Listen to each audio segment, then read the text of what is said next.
Welcome to Pro Wrestling History Daily Top 5. I'm your host, the eclectic gentleman, Stephen Watts, and join me as I count down the top 5 moments for this day in pro wrestling history. But before we get started, don't forget to like, share, and subscribe. And without further ado, let's get our wrestling history on. Number 5, 1982.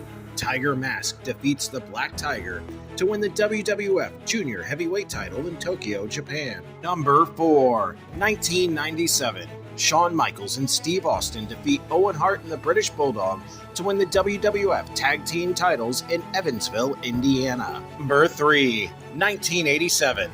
The Rock and Roll Express defeat Manny Fernandez and Rick Rude for the NWA World Tag Team titles. Or do they?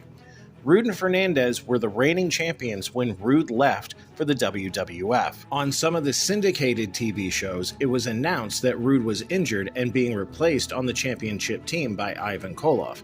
However, Fernandez then left the NWA, so a phantom title change was created.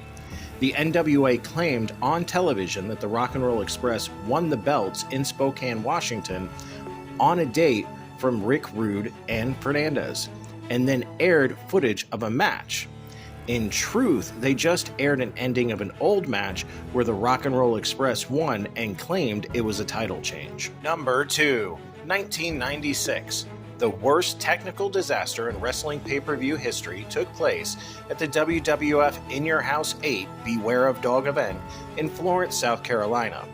After the opening match of Mark Marrow defeating Hunter Hearst Helmsley, a massive thunderstorm knocked out the power to the building, and fans across the country got to watch a blue screen for the next hour or so, with Vince McMahon briefly appearing, thanks to an emergency generator, to explain the situation. The power was restored in time to show the main event, which saw WWF champion Shawn Michaels battle Davey Boy Smith to a no contest. WWF, at great expense, held a makeup pay-per-view 2 days later, holding the other 3 advertised matches live and re-airing the Marrow, Triple H, and HBK Smith matches.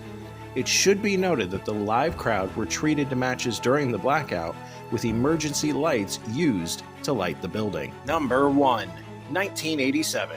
Hacksaw Jim Duggan and the Iron Sheik were arrested together on charges of drug possession after they were pulled over by police on the New Jersey Turnpike en route to a WWF card in Asbury Park, New Jersey.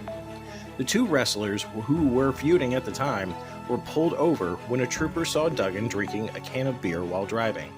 Duggan was charged with possession of marijuana and drinking alcohol while driving. The Sheik was charged with possession of cocaine and marijuana.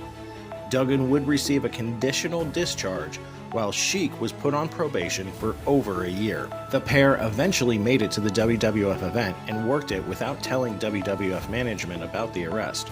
When the arrests broke in the media, with the media paying far too close attention to the idea that two wrestlers who were feuding with each other were riding in the same car, WWF fired them both.